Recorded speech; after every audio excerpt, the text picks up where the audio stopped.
नमस्कार। Boolean algebra and logic gates digital electronics की इस सीरीज में आप सभी का स्वागत है। सीरीज की आज के सेशन में आज हम ट्रुथ टेबल, लॉजिकल एक्सप्रेशन और बूलियन एक्सप्रेशन के लिए हम कैसे ट्रुथ टेबल को कंस्ट्रक्ट करते हैं, इवैल्यूएट करते हैं, वो हम जानेंगे। इसको हम बूलियन एक्सप्रेशन भी बोल सकते हैं, लॉजिकल एक्सप्रेशन भी बोल सकते हैं। अब तक क्या हम बेसिक लॉजिक गेट्स के बारे में जान चुके हैं और कैसे हम एक लॉजिक सर्किट्स को इवैल्यूएट करते हैं, उनकी वैल्यूज को इवैल्यूएट करते हैं और कैसे हम एक बूलियन एक्सप्रेशन को एक लॉजिक सर्किट्स में कन्वर्ट करते हैं। और आज हम जो लॉजिकल एक्सप्रेशन और बूलियन एक्सप्रेशन है उनकी कैसे हम ट्रुथ टेबल इवैल्यूएट करते हैं वो जानेंगे। तो आज के सेशन को प्रारंभ करते हैं।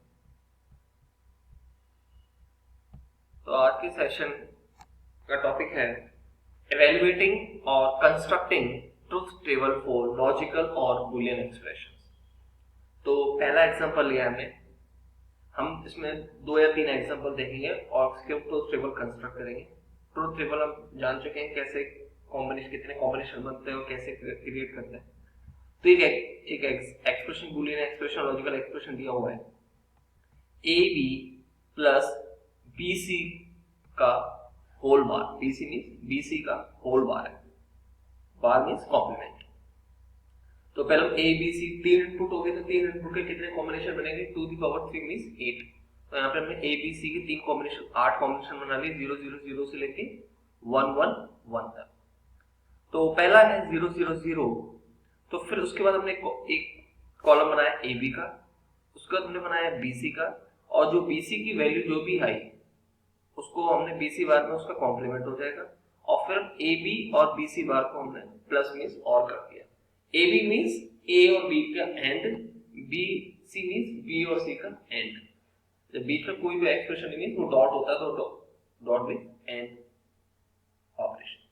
तो पहले हमने किया AB मीन्स A और B का एंड। एंड में जब दोनों इनपुट वैल्यू 1 हो गए, जब भी 1 आएगा नहीं तो 0 आएगा। तो आप देख सकते हैं AB यहाँ पे 0 था तो यहाँ पे भी 0 आ गया, यहाँ पे भी 0, दोनों 0 0, यहाँ पे भी एक वैल्यू 0 तो 0। जब दोनों वैल्यू 1 होगा जब भी एंड ऑपरेशन क्या देता है? 1 देता है। तो लास्ट वाला देख सकते हैं यहाँ पे भी 1 आएगा, A और B का 1, क्योंकि दोनों वैल्यू 1 है, और यहाँ पे भी 1 आएगा। तो देखिए यहाँ पे A B में यहाँ पे क्या आ गया? 1। आप देख सकते हैं। अब हम करेंगे BC मीन्स B और C की एंड। तो B और C में यदि दोनों वैल्यू 1 होगी, जब भी इसमें वैल्यू 1 आएगा नहीं तो 0 आएगा। तो देखिए एक तो यहाँ पर 1 आएगा B और C में, क्योंकि दोनों वैल्यू 1 है, और एक यहाँ पर आएगा। तो इस तरह से हमने B और C का भी एंड कर दिया यहाँ पे। अब जो भी BC की जो भी वैल्यू आई है कॉम्प्लीमेंट में उन सबको उल्टा हो जाएगा, मीन 0 को 1 कर देगा और 1 को 0 कर देगा। तो यहाँ पे सब वैल्यूज इन्वर्ट हो गई। अब AB प्लस BC बार, तो AB हमने निकाल चुके हैं और BC बार भी हम निकाल चुके हैं। इन दोनों को हमने क्या करना है? और में क्या होता है? यदि दोनों इनपुट वैल्यू में से एक भी इनपुट वैल्यू 1 हो गया तो आंसर क्या रहेगा? 1। तो इसमें देखिए सब 1 है, खाली इसको छोड़ के 0। क्योंकि इसमें ये भी 0 है और ये भी 0 है। तो सभी इनपुट वैल्यू 0 हो गई तो और में भी आंसर क्या रहेगा? 0। बट यदि कोई भी एक इनपुट वैल्यू 1 हो गया तो और में आंसर क्या हो गया? 1। तो इस एक्सप्रेशन का मीन AB प्लस BC का जो बार है इसके ये ट्रुथ टेबल बन गया। ओके, नेक्स्ट एग्जांपल को देखते हैं। तो इसमें 3 वेरिएबल थे, input variable A B C, 3 variables. तो टोटल कॉम्बिनेशन हमने कितने बनाए? यहाँ पर 8। देख सकते हैं यहाँ पर 8 कॉम्बिनेशन बने। ठीक है, आगे चलते हैं। नेक्स्ट एग्जांपल है A बार, और A बार को बाद में पूरे एक्सप्रेशन के साथ एंड किया, क्योंकि कोई भी सिंबल नहीं है तो मीन डॉट है, डॉट मीन एंड। तो पूरा इसके साथ किया, तो फिर अंदर एक्सप्रेशन में क्या है? ब्रैकेट में B और C को पहले और किया, उसके बाद उसको कॉम्प्लीमेंट किया, और A और B का एंड किया और उसको इसके साथ और किया, प्लस मीन्स और। तो एक बार देख लेते हैं। तो यहाँ पे again A B C 3 input है, तो टोटल कॉम्बिनेशन कितने हो गए? 8। तो यहाँ पे 8 कॉम्बिनेशन बना चुके हैं, यहाँ पर देख सकते हैं आप। 0 0 0 0 0 1 0 1 0 0 1 1 1 0 0 1 0 1 1 1 0 1 1 1। अब ए बार निकालने क्योंकि यहाँ पर ए बार की जरूरत है। ए बार मीन ए की जो भी वैल्यू को उल्टा कर दो, तो 0 को 1 1 को 0, तो ए बार के यहाँ पे वैल्यूज आ गए सब। फिर बी प्लस सी, बी प्लस सी मतलब बी और सी का और ऑपरेशन, तो बी और सी का ऑपरेशन कर चुके हैं इन दोनों के बेस पे। तो जहां भी एक भी इनपुट वैल्यू 1 आ गया तो 1, और यदि सभी इनपुट वैल्यू 0 है तो 0। फिर बी और सी का जो भी इनपुट जो भी वैल्यू आया है वो यहाँ पर कॉम्प्लीमेंट हो गया बी प्लस सी के बार में, मीन्स 1 को 0 कर दिया, 0 को 1 कर दिया। अब ए बी निकाल दिया, ए बी मीन्स ए और बी का एंड ऑपरेशन। एंड ऑपरेशन क्या होता है, यदि दोनों वैल्यू 1 होगी जब भी वैल्यू 1 आएगा, नहीं तो 0 आएगा। तो यहाँ पर ए बी निकाल दिया इन दोनों के बेस पे, ये दोनों इनपुट के बेस पे, ठीक है। उसके बाद जो b प्लस सी बार निकाला है, इन दोनों को हमने फिर क्या कर दिया, और कर दिया, क्योंकि b प्लस सी बार ये आ गया, a भी ये आ गया, इन दोनों का प्लस है, इन दोनों का मीन्स और, तो इन दोनों में और मीन्स और वैल्यू कर दिया, इनका और कर ऑपरेशन परफॉर्म कर दिया, तो ये वैल्यू आ गई। और फिर ये जो वैल्यू आया इसको a बार के साथ हमने क्या किया है, एंड कर दिया, तो ये वैल्यू और ये वाली वैल्यू इन दोनों को हमने एंड ऑपरेशन कर दिया, तो उसके फाइनल आउटपुट किया। तो इस तरह से हम level by level particular value को डिराइव कर सकते हैं।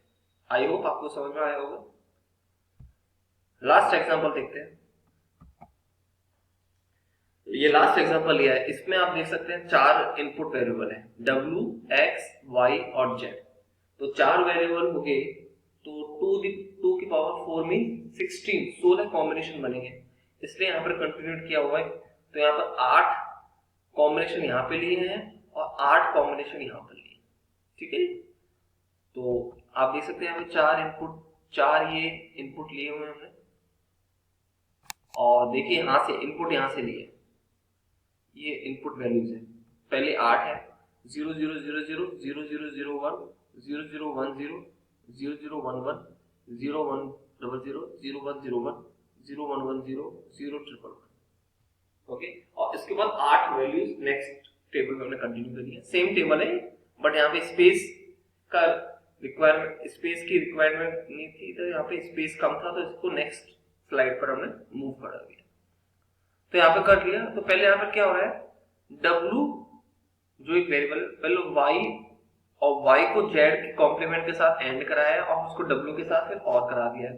फिर जो भी x वैल्यू आई है उसको x के साथ क्या कर दिया है, यहाँ पे एंड कर दिया है।